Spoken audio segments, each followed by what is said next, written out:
Hello दोस्तों, कैसे हो। तारीख है 14 फरवरी 2026, दिन शनिवार, हिंदी तिथि द्वादशी। तो आइए देखते हैं आज के मुख्य समाचार में देश भर की फटाफट बड़ी खबरें। लेकिन इससे पहले अगर आप हमारे चैनल पर नए हैं तो इस चैनल को सब्सक्राइब करके बेल आइकन जरूर दबा दीजिएगा, रोजाना ऐसी ताजा खबरों से अपडेट रहने के लिए। दोस्तों, सबसे पहले हमारे वीर शहीदों को श्रद्धांजलि। जैसा की आप सभी को पता होगा, 14 फरवरी 2019 में पुलवामा में हुए आतंकी हमले में हमारे 40 जवान शहीद हो गए थे। दोस्तों, भले ही इस ब्लैक डे को आज 7 साल बीत गए हैं, लेकिन इसकी कसक और दर्द आज भी हम सबके दिल में ताजा है। चलिए खबर देखिए दोस्तों। भारत में एप्पल का 6वां स्टोर 26 फरवरी को बोरीवली में खुलेगा। मुंबई में दूसरा आउटलेट होगा। दिल्ली में 2 और बेंगलुरु पुणे में एक स्टोर्स हैं। दोस्तों, एप्पल भारत में अपने रिटेल नेटवर्क का तेजी से विस्तार कर रहा है। कंपनी 26 फरवरी को मुंबई के बोरीवली में अपना 6वां एक्सक्लूसिव स्टोर खोलने जा रही है। देश की आर्थिक राजधानी मुंबई में यहाँ एप्पल का दूसरा स्टोर होगा। चलिए अगली खबर देखिए दोस्तों। राहुल गांधी किसान संगठनों के नेताओं से मिले, बोले किसान हितों से समझौता नहीं, भारत अमेरिका ट्रेड डील के खिलाफ आंदोलन पर बातचीत हुई। दोस्तों, कांग्रेस नेता राहुल गांधी ने शुक्रवार को संसद भवन परिसर में देश भर के किसान संगठनों के नेताओं से मुलाकात की। इस बैठक में भारत अमेरिका अंतरिम व्यापार समझौते के खिलाफ देशव्यापी आंदोलन शुरू करने और किसानों व खेत मजदूरों की रोजी रोटी बचाने की जरूरत पर बात हुई। आपको बता दें, किसान नेताओं ने इस व्यापार समझौते का विरोध किया। उनका कहना था कि समझौते से मक्का, सोयाबीन, कपास, फल और मेवे उगाने वाले किसानों की रोजी रोटी पर असर पड़ेगा। वहीं बैठक में इस समझौते के विरोध में बड़े स्तर पर राष्ट्रीय आंदोलन करने पर बात हुई है। चलिए अगली खबर देखिए दोस्तों। सरकार ने 25 लाख टन गेहूं और चीनी एक्सपोर्ट करने की मंजूरी दी। दोस्तों, केंद्र सरकार ने बीते दिन यानी कि शुक्रवार को 25 लाख टन गेहूं के निर्यात के साथ साथ 5 लाख टन गेहूं उत्पादों और चीनी के निर्यात की अनुमति दी। यह कदम पर्याप्त स्टॉक की स्थिति को देखते हुए उठाया गया है। यह फैसला घरेलू बाजारों को स्थिर करने और किसानों को पर्याप्त लाभ दिलाने के लिए लिया गया है। आपको बता दें, अभी निजी संस्थाओं के पास 2025-26 के दौरान गेहूं का स्टॉक लगभग 75 लाख टन है, जो पिछले वर्ष की इसी अवधि की तुलना में लगभग 32 लाख टन अधिक है, जो देश में पर्याप्त आपूर्ति स्थिति का संकेत देता है। मंत्रालय ने कहा कि 1 अप्रैल 2026 तक भारतीय खाद्य निगम यानी कि FCI के केंद्रीय भंडार में कुल गेहूं की उपलब्धता लगभग 182 लाख टन होने का अनुमान है, जिससे यह सुनिश्चित होता है कि निर्यात अनुमतियों से घरेलू खाद्य सुरक्षा आवश्यकताओं पर कोई प्रभाव नहीं पड़ेगा। चलिए अगली खबर देखिए दोस्तों। प्रधानमंत्री कार्यालय की नई इमारत का उद्घाटन। PM बोले, नॉर्थ साउथ ब्लॉक ब्रिटिश हुकूमत का प्रतीक, गुलामी की मानसिकता से निकलना जरूरी।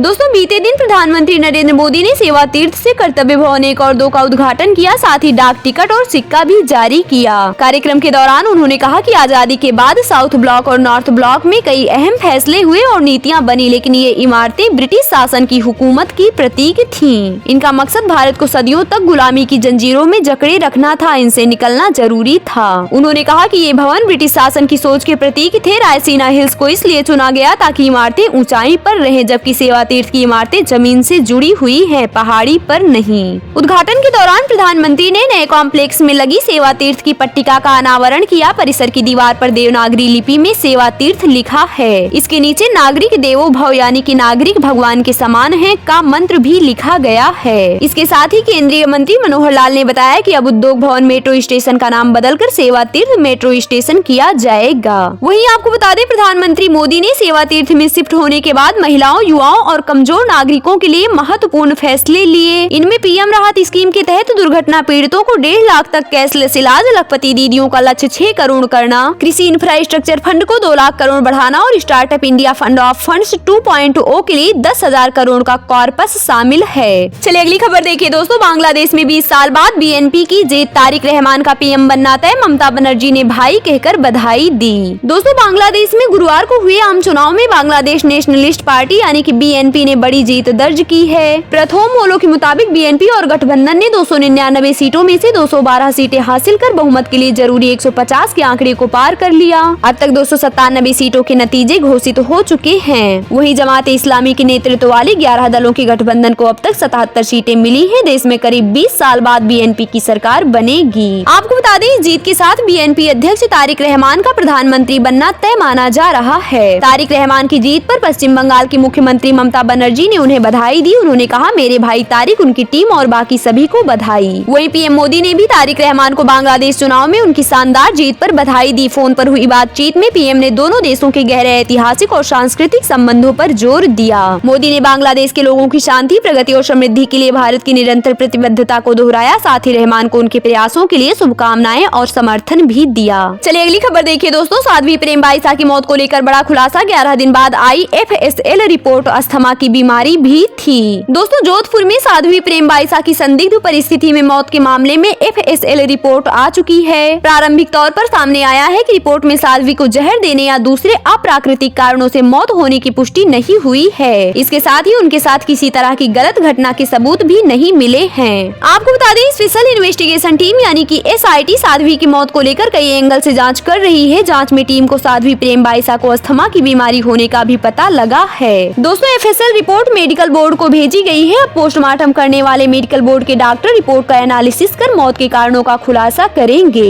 चलिए अगली खबर देखिए दोस्तों, रियान पराग राजस्थान रॉयल्स के नए कप्तान होंगे। 2019 से टीम के साथ हैं। संजू सैमसन ट्रेड होकर CSK चले गए थे। दोस्तों IPL 2026 से पहले राजस्थान रॉयल्स की टीम ने ऑलराउंडर रियान पराग को टीम का अगला कप्तान नियुक्त किया है। यह फैसला संजू सैमसन के चेन्नई सुपर किंग्स में चले जाने के बाद लिया गया है। आपको बता दें 24 साल के रियान पराग पिछले 7 सीजन से राजस्थान रॉयल्स का हिस्सा थे। वहीं अगली खबर देखिए दोस्तों, ईशान किशन को इम्पैक्ट प्लेयर का अवार्ड। नामीबिया के खिलाफ 24 गेंद में बनाए 61 रन, पावर प्ले में भारत का तीसरा सबसे बड़ा स्कोर। दोस्तों विकेट कीपर बल्लेबाज ईशान किशन को भारत नामीबिया मुकाबले में शानदार प्रदर्शन के लिए टीम इंडिया के इम्पैक्ट प्लेयर अवार्ड से सम्मानित किया गया। आपको बता दें गुरुवार को दिल्ली में खेले गए T20 वर्ल्ड कप 2026 के मैच में ईशान ने सिर्फ 24 गेंदों पर 61 रन की तूफानी पारी खेली। उनकी इस पारी में 6 चौके और 5 छक्के शामिल थे। इस विस्फोटक शुरुआत की बदौलत भारत ने 200 से ज्यादा का बड़ा स्कोर खड़ा किया। चलिए अगली खबर देखिए दोस्तों, तमिलनाडु एक्टर विजय की रैली में समर्थक की मौत। अन्ना द्रमुक ने कहा TVK की रैलियों में शामिल होना है तो ताबूत लेकर जाएं। दोस्तों तमिलनाडु की सलेम में तमिलगा वेत्री कजगम यानी कि TVK चीफ विजय की रैली में शुक्रवार को 37 साल के एक समर्थक की हीट स्ट्रोक के कारण मौत हो गई। आपको बता दें इस घटना पर विपक्षी पार्टी अन्ना द्रमुक ने तंज कसा। AIADMK प्रवक्ता कोवई सत्यन ने कहा, ऐसा लगता है कि विजय की रैली में शामिल होना है तो लोगों को ताबूत साथ ले जाना चाहिए। वहीं इससे पहले भी पिछले साल 27 सितंबर को तमिलनाडु के करूर में एक्टर विजय की रैली के दौरान भगदड़ मची थी। रैली में आई भीड़ अचानक बेकाबू हो गई थी, जिसमें कुल 41 लोगों की मौत हो गई थी जबकि कई अन्य घायल हुए थे। चलिए अगली खबर देखिए दोस्तों, कंफर्म हुआ इमरान की एक आंख की 85% रोशनी खत्म। कोर्ट के ऑर्डर पर हुई जांच। पूर्व पाक PM बोले प्राइवेट इलाज की इजाजत नहीं।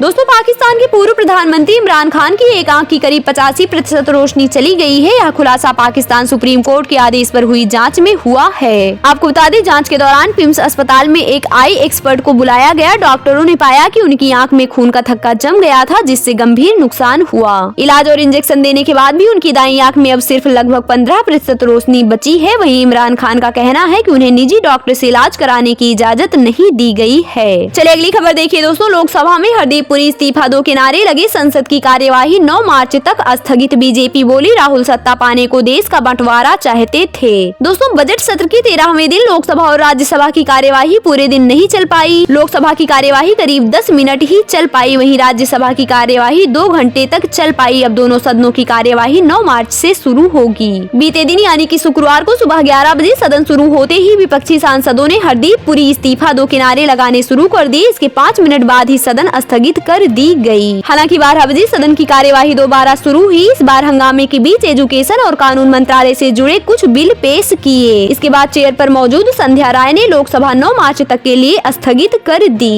आपको बता दें संसद का बजट सत्र 2 चरण में हो रहा है। पहला 28 जनवरी से 13 फरवरी तक है। दूसरा चरण 23 दिन के ब्रेक के बाद 9 मार्च से शुरू होगा, जो 2 अप्रैल तक चलेगा। वहीं इधर बीजेपी सांसद निशिकांत दुबे ने शुक्रवार को राहुल गांधी पर आरोप लगाए कि वे सत्ता पाने के लिए देश के बंटवारे की प्लानिंग कर रहे थे। चलिए अगली खबर देखिए दोस्तों, चंडीगढ़ में आज से चलेंगी 25 नई ई-बसें। PM मोदी दिखाएंगे वर्चुअल हरी झंडी। अप्रैल तक 50 अन्य इलेक्ट्रिक बस मिलने की उम्मीद। दोस्तों चंडीगढ़ में आज यानी कि शनिवार से 25 नई इलेक्ट्रिक बसों का संचालन शुरू हो जाएगा। इन बसों को प्रधानमंत्री नरेंद्र मोदी गुवाहाटी से वर्चुअली हरी झंडी दिखाएंगे। ये बसें PM ई बस सेवा योजना के तहत चंडीगढ़ को मिली हैं। आपको बता दें केंद्र सरकार ने चंडीगढ़ के लिए कुल 100 इलेक्ट्रिक बसों को मंजूरी दी है। फरवरी के अंत तक 25 और मार्च अप्रैल तक 50 और बसें मिलने की उम्मीद है। तो चलिए आज की सोने चांदी के दाम देख लेते हैं दोस्तों। सोने चांदी के दाम में आज लगातार दूसरे दिन गिरावट है। India Boolean and jewellers association IBJ के अनुसार 1 किलो चांदी की कीमत 16,700 रूपए कम होकर 2,42,433 रूपए पर आ गई है। इससे पहले ये 2,59,133 रूपए किलो थी। वहीं आज 10 ग्राम 24 कैरेट सोने की कीमत 2,885 रूपए गिरकर 1,52,765 रूपए पर आ गई है। इससे पहले ये 1,55,650 रूपए प्रति 10 ग्राम ग्राम था। अलग अलग कैरेट के हिसाब से आप सोने की कीमत स्क्रीन पर देख सकते हैं। तो चलिए दोस्तों आज का मौसम समाचार देख लेते हैं, लेकिन इससे पहले अगर आप हमारे चैनल पर नए हैं तो इस चैनल को सब्सक्राइब करके बेल आइकन जरूर दबा दीजिएगा रोजाना ऐसी काम की खबरों से अपडेट रहने के लिए। और हाँ दोस्तों, अगर वीडियो में कुछ भी अच्छा लगा हो तो प्लीज यार एक लाइक कर दीजिएगा और कमेंट बॉक्स में जय हिंद जरूर लिखिएगा। दोस्तों देश में फरवरी के दूसरे हफ्ते में मैदानी राज्यों राजस्थान, उत्तर प्रदेश, मध्य प्रदेश और छत्तीसगढ़ में पारा 30 डिग्री सेल्सियस का आंकड़ा पार कर चुका है। इन राज्यों में कई जिलों में तेज गर्मी पड़ रही है और सुबह शाम सर्दी हो रही है। वहीं जम्मू कश्मीर के ऊंचाई वाले इलाकों में अभी हल्की बर्फबारी का दौर चल रहा है। कश्मीर को जम्मू से जोड़ने वाली मुगल रोड पर कई फीट बर्फ जमी है, इसके कारण यह अभी बंद है। राजस्थान में मौसम फिर बदल सकता है। मौसम विभाग के मुताबिक राज्य में अगले हफ्ते एक पश्चिमी विक्षोभ एक्टिव हो सकता है, इससे हल्की बारिश होने की संभावना है।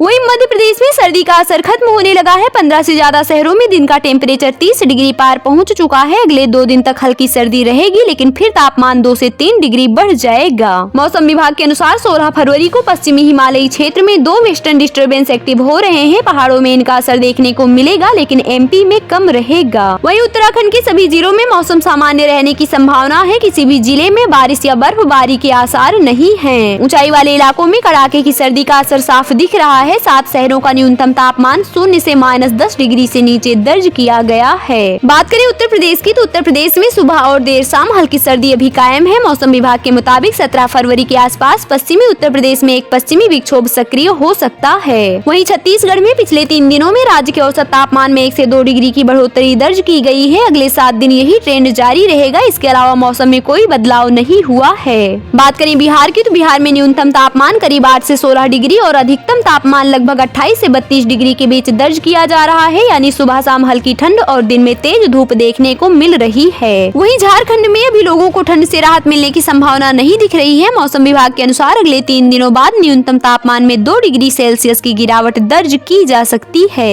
हरियाणा में मौसम का मिजाज इन दिनों मिला जुला बना हुआ है, जहां दिन में सूरज की तपिश महसूस हो रही है, वहीं रात में ठंड भी लग रही है। वहीं आज और कल हिमाचल प्रदेश के ऊपरी इलाकों में बर्फबारी, बारिश से राहत की संभावना। मैदानी और निचले क्षेत्रों में मौसम साफ रह सकता है। चलिए अगली खबर देखिए दोस्तों। मुख्तार के शूटर शोएब की दिन दहाड़े हत्या। बाराबंकी में कार पर 15 से ज्यादा गोलियां बरसाई, बाइक से आए थे हमलावर। दोस्तों बाराबंकी में माफिया मुख्तार अंसारी के शूटर शोएब किदवई उर्फ बॉबी की गोली मारकर हत्या कर दी गई। आपको बता दें वह 50 साल का था। वारदात शुक्रवार दोपहर 1:30 बजे हुई, जब वह कार से लखनऊ से बाराबंकी जा रहा था। हाईवे से 100 मीटर आगे बढ़ते ही 2 बाइक सवार बदमाश आ गए। जब तक शोएब कुछ समझ पाता, उसकी कार पर पिस्टल से अंधाधुंध फायरिंग शुरू कर दी गई। पुलिस सूत्रों के मुताबिक शोएब पर 15 से ज्यादा गोलियां चलाई गई। वारदात के बाद हमलावर अयोध्या की तरफ फरार हो गए। तो चलिए दोस्तों चलते चलते आज का सेंसेक्स देख लेते हैं। शेयर बाजार में आज गिरावट रही। सेंसेक्स 1048 अंक नीचे गिरकर 82,627 पर बंद हुआ। वहीं निफ्टी में भी 336 अंक की गिरावट रही है, 25,471 पर बंद हुआ। तो दोस्तों ये थी आज की फटाफट बड़ी खबरें। तो यार वीडियो को लाइक और शेयर कर देना और की न्यूज चैनल को सब्सक्राइब करके बेल आइकन जरूर दबा देना रोजाना ऐसी महत्वपूर्ण जानकारियां देखते रहने के लिए। तो अपना ख्याल रखिएगा, मिलेंगे नेक्स्ट अपडेट में। तब तक के लिए जय हिंद, वंदे मातरम।